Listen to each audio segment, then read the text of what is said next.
अब बात एक अहम खबर की। मध्य प्रदेश में भ्रष्टाचार और काले धन के खिलाफ लोकायुक्त और आयकर विभाग की कार्रवाई लगातार जारी है। आरटीओ के पूर्व हेड कांस्टेबल सौरभ शर्मा और उसके दोस्त चेतन गौर पर शिकंजा कसता जा रहा है। जांच एजेंसियां दोनों के घर, दफ्तर और कार में मिले बेहिसाब कैश और गोल्ड की तह तक पहुंचने में जुटी हैं। अब तक कई सीसीटीवी फुटेज खंगाले भी जा चुके हैं, जिसने कई सारे राज भी खोले हैं। दूसरी ओर इसे लेकर प्रदेश में सियासी पारा भी गर्म हो चुका है। कांग्रेस इसे प्रदेश में भ्रष्टाचार का जीता जागता सबूत बता रही है, तो दूसरी तरफ बीजेपी इस बात का श्रेय ले रही है कि उसके राज में एजेंसियों को खुली छूट है और बिना दबाव के कार्रवाई हो रही है।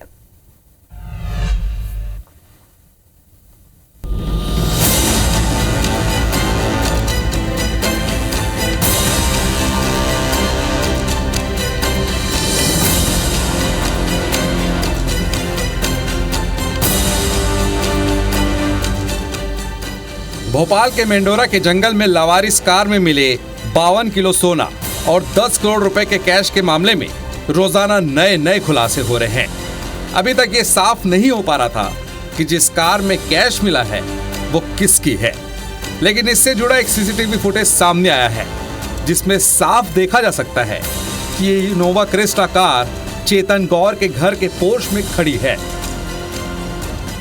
ये वो घर है जो दफ्तर के तौर पर पूर्व कांस्टेबल सौरभ शर्मा उपयोग करता था। फिलहाल अब उस गाड़ी के बारे में जानकारी निकाली जा रही है जो मेंडोरा में लवारिस हालत में मिली थी। सीसीटीवी जो फुटेज है वो यहाँ पर तलाशती नजर आ रही है। दरअसल मेंडोरा में मिली जो गाड़ी लवारिस हालत में, जिसमें बताया गया जाए कि करीबन आधा क्विंटल यानी 52 किलो गोल्ड और 10 करोड़ कैश मिला था, उस गाड़ी का जो कनेक्शन है उसके पुख्ता सबूत आयकर विभाग को मिले हैं कि ये गाड़ी किसी और की नहीं बल्कि सौरभ शर्मा की थी। उसके दोस्त चेतन गौर के नाम रजिस्टर्ड थी और उसी गाड़ी में रख कर ये गोल्ड और कैश ले जाया गया था और मेंडोरा में उस खेत में खड़ी कर दी गई थी एक गाड़ी। फिलहाल सूत्रों की माने तो इसी घर से वो गाड़ी निकली थी। भोपाल के मेंडोरा के जंगल में 19 दिसंबर को लावारिस हालत में ये कार मिली थी, जिसमें 52 किलो सोना और 10 करोड़ रुपए कैश मिला था। दिलचस्प बात यह है कि 18 दिसंबर को ही लोकायुक्त ने सौरभ शर्मा के घर और दफ्तर पर छापा मारा था, जहां से लोकायुक्त को 1 करोड़ 15 लाख रुपए कैश, आधा किलो सोना, हीरे सोने के करीब 50 लाख रुपए के जेवरात और चांदी की सिलियां मिली थी। वहीं ऑफिस से 1 करोड़ 70 लाख कैश सहित प्रॉपर्टी के दस्तावेज मिले थे। ये घर चेतन गौर का है, जिसे सौरभ शर्मा अपने रियल एस्टेट कारोबार के दफ्तर के रूप में इस्तेमाल करता था। इधर सौरभ से जुड़े खुलासे का सिलसिला जारी है। एक वीडियो सामने आया जिसमें सौरभ और उसकी पत्नी दिव्या फिल्मी गाने पर थिरकते नजर आ रहे हैं।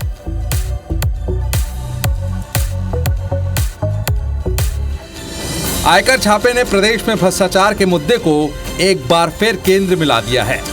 कांग्रेस इसे लेकर हमलावर है और सवाल उठा रही है कि जब एक कांस्टेबल के पास इतना पैसा हो सकता है तो बड़े अफसरों के पास कितना होगा।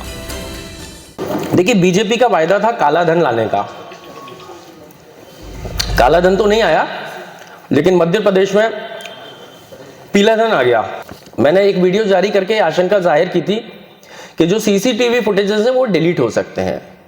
कारण यह है क्योंकि इस पर नाम इतने बड़े हैं कि वो खुल गए तो सरकार हिल जाएगी, सरकार गिर सकती है, इतने बड़े नाम है। सिपाही के पास करोड़ों रुपए, आधा कुंटल सोना, 1.5 कुंटल चांदी मिली, तो सिपाही, अब सिपाही के पास अगर इतना है तो डीजी के पास कितना होगा, गृह मंत्री के और परिवहन मंत्री के पास कितना होगा, और इतना है तो मुख्यमंत्री के पास कितना होगा। अरे तुम्हारा सिपाही, उसके पास पैसा आया कहां से? कांग्रेस जहां भ्रष्टाचार और काले धन का जीता जागता सबूत बता रही है, तो वहीं बीजेपी का दावा है कि उनके राज में एजेंसियां सक्रिय है। इतना काला धन पकड़ा जाना उसी का नतीजा है। ये भारतीय जनता पार्टी की ही सरकार है जो कार्रवाई हो रही है।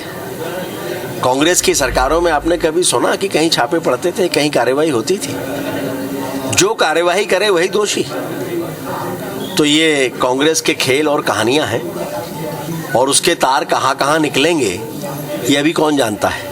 अरे कांग्रेस को तो स्वागत करना चाहिए इस कार्रवाई का। हम भ्रष्टाचार को लेकर जीरो टॉलरेंस की नीति पर काम कर रहे हैं। यदि सौरभ शर्मा, चेतन सिंह गौर और इस तरह के राजेश शर्मा जैसे लोगों पर छापे पड़ रहे हैं, तो किसकी सरकार में छापे पड़ रहे हैं? किसकी सरकार है? किसने कार्रवाई करी? क्या कांग्रेस ने कार्रवाई करी? क्या कांग्रेस ने सूचना दी? क्या या कांग्रेस की सरकार में इस तरह का कार्रवाई हुई? क्या यदि हम कार्रवाई कर रहे हैं तो इसका तो श्रेय हमको जाना चाहिए।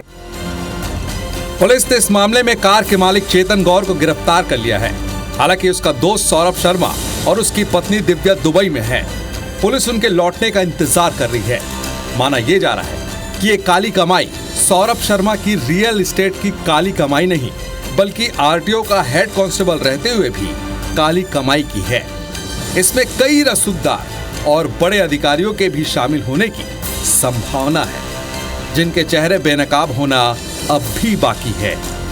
भोपाल से हरप्रीत कौर रीन के साथ ब्यूरो रिपोर्ट, IBC 24। जाहिर है कि अकेला इंसान इतना बड़ा अवैध साम्राज्य तो खड़ा नहीं कर सकता। फिलहाल राजधानी भोपाल में पूर्व कांस्टेबल सौरभ शर्मा के काले कारनामों की फहरिस्त बढ़ती ही जा रही है। सौरभ ने भोपाल की पॉश कॉलोनी के करीबन 30,000 वर्ग फीट के गार्डन पर ही कब्जा कर लिया। सौरभ ने जयपुरिया स्कूल की फ्रेंचाइजी ली और उसकी बिल्डिंग निर्माणाधीन है। इस मामले में जब IBC 24 ने पड़ताल की तो पता चला कि जिस जमीन पर स्कूल की बिल्डिंग बन रही है, जिसका रहवासियों ने भी कई बार विरोध किया, स्कूल बिल्डिंग का काम दिन रात बहुत तेजी से जारी था। इसी सेशन से स्कूल शुरू होना था, लेकिन सौरभ शर्मा के घर लोकायुक्त छापे के बाद यहां मजदूर भी काम छोड़कर चले गए। कॉलोनी के रहवासियों से बातचीत की है संवाददाता हरप्रीत कौर रीन ने।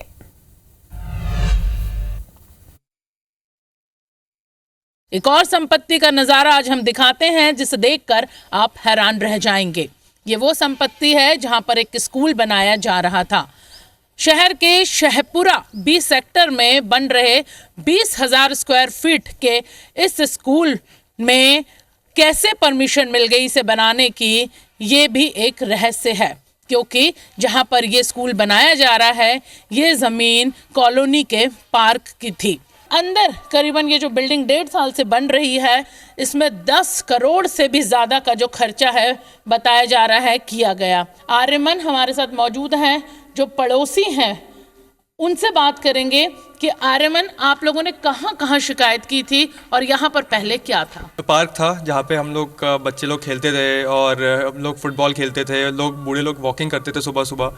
एकदम से अचानक से इधर बाउंड्री वॉल बना दी गई, हमारी एंट्री बंद कर दी गई, इधर से झूले वगैरह सब हटा दिए गए। कोर्ट में भी गए हम लोग ने, CM हेल्पलाइन में भी मदद कर ली, हमने पुलिस वालों को भी कॉल करा, हमें कहीं से कोई मदद नहीं मिली, किसी भी डिपार्टमेंट से हमें कोई मदद नहीं मिली। आते थे एक बार, फिर उसके बाद चुप बैठ जाते थे। एक्चुअली क्या है, ये स्कूल जो है शरद जायसवाल के नाम से चलाया जा रहा था। इसका नाम जो है, इसका हर जगह बोर्ड लगा हुआ था जिसपे नंबर था शरद जायसवाल जी का।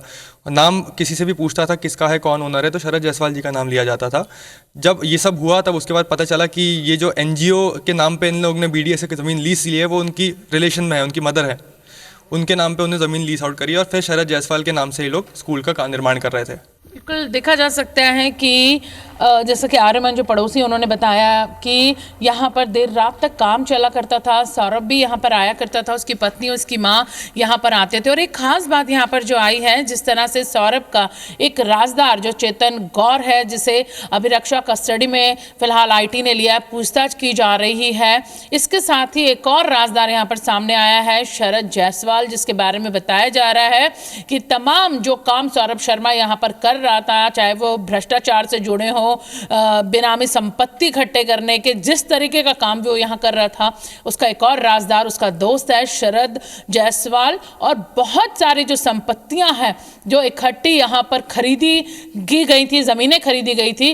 वो शरद जायसवाल के नाम से भी खरीदी गई थी। फिलहाल लोकायुक्त आयकर विभाग को अब सौरभ शर्मा और उसकी पत्नी का दुबई से लौटने का इंतजार है। कैमरामैन विनीत शिरवास के साथ IBC 24 भोपाल से हरप्रीत कौर रीन।